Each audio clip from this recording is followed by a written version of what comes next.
Class 7 हमने chapter number 4 की शुरुआत कर दी थी।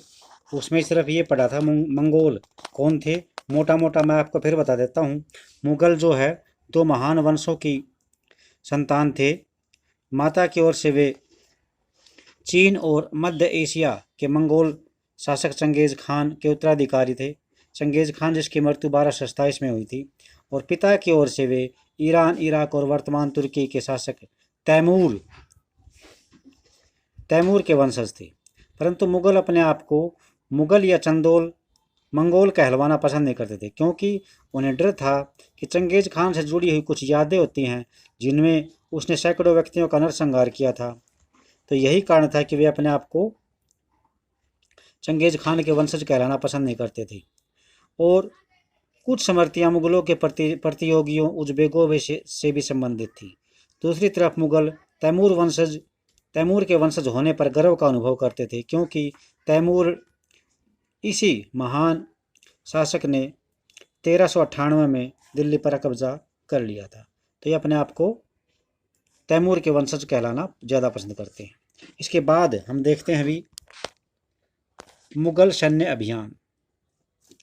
प्रथम मुगल शासक बाबर, जिसका शासनकाल 1526 से 1530 तक था, ने जब 1494 में फरगना राज्य का उत्तराधिकार प्राप्त किया, यानी ये कहाँ का था, फरगना राज्य था, वहाँ का उत्तराधिकारी था, तो उसकी उम्र केवल उस समय 12 वर्ष थी। कब किया अभी? 1494 में। ये प्रश्न पूछा जाए कि 1494 में बाबर की उम्र कितनी थी?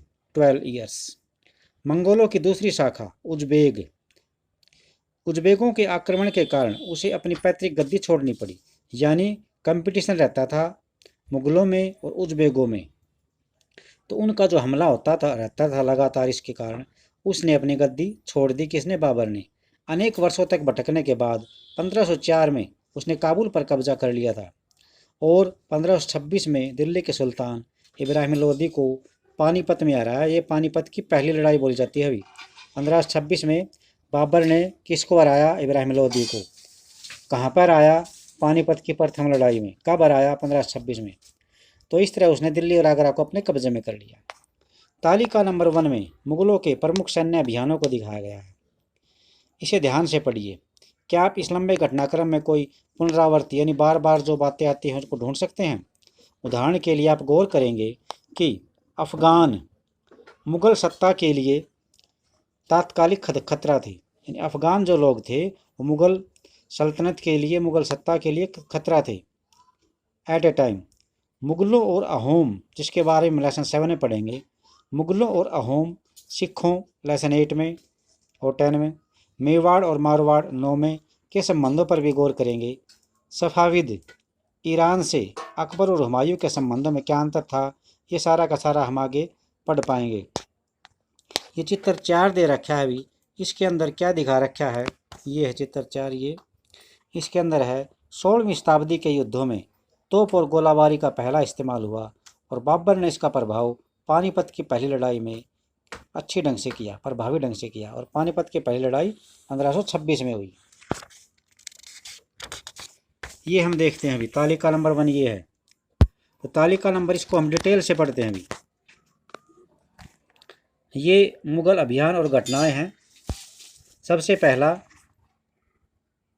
ये बाबर है। अभी 1526 से 1530 तक इसने शासन किया था। 1526 में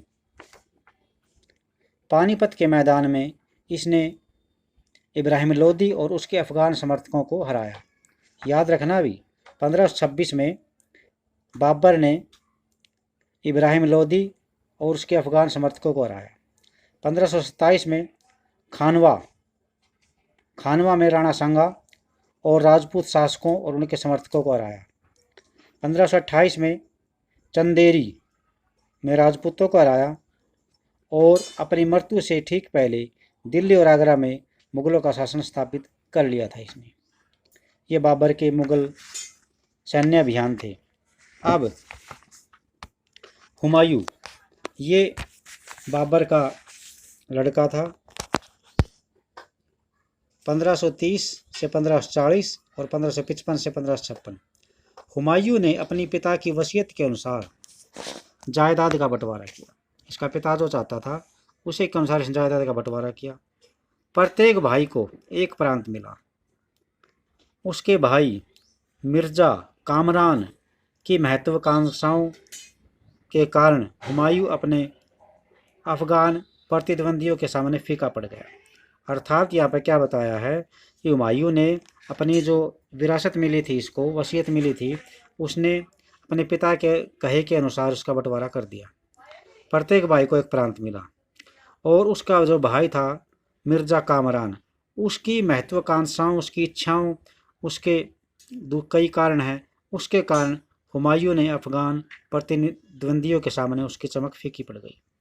शेर खान ने हुमायूं को 2 बार हराया, 1539 में चौसा के मैदान में और 1540 में कन्नौज में।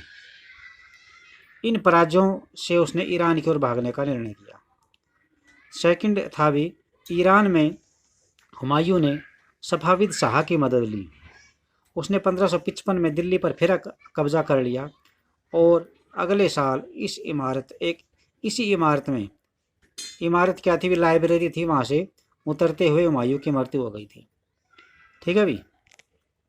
तो बाबर पढ़ा हमने, हुमायूं पढ़ा, अब अकबर और पढ़ लेते हैं।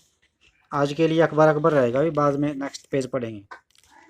अकबर का जो शासन था सबसे लंबा शासन था भी 1556 से 1605। 13 वर्ष की आयु में तो अकबर सम्राट बना। अपने शासनकाल को उसने 3 अवधियों में बांटा है। नंबर 1, 1556 और 1570 के बीच अकबर अपने संरक्षक बैरम खान और घरेलू कर्मचारियों से स्वतंत्र हो गया।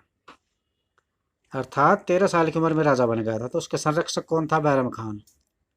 और अपने घरेलू कर्मचारियों से वो 1570 में स्वतंत्र हो गया।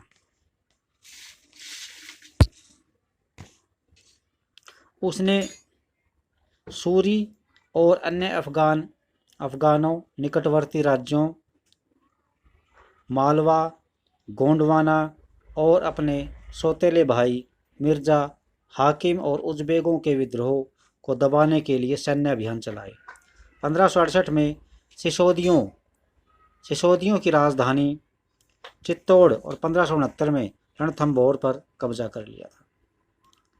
1570 और 1585 के बीच गुजरात के विरुद्ध सैनिक अभियान शुरू हुए। इन अभियानों के पश्चात उसने बिहार में, बंगाल में और उड़ीसा में अभियान चलाए। और फिर क्या था? अभियान चलाया जिसे 1579 और 80 में मिर्जा हाकिम के पक्ष में हुए विद्रोह ने और जटिल कर दिया। थर्ड जो पॉइंट है वो है 1585 से 1605 के मध्य अकबर ने साम्राज्य का विस्तार किया। उत्तर पश्चिम में अभियान चलाए गए, सफाविदों को हराकर कांधार पर कब्जा किया और कश्मीर को भी जोड़ लिया। मिर्जा हाकिम की मृत्यु के पश्चात काबुल को भी उसने अपने राज्य में ला लिया। दक्कन में अभियानों की शुरुआत हुई और बरार, खानादेश और अहमदनगर के कुछ हिस्सों को भी उसने अपने राज्य में मिला लिया। अपने शासन के अंतिम वर्षों में अकबर की सत्ता राजकुमार सलीम के विद्रोह के कारण लड़खड़ा गई थी। वही सलीम आगे चलकर सम्राट जहांगीर कहलाया।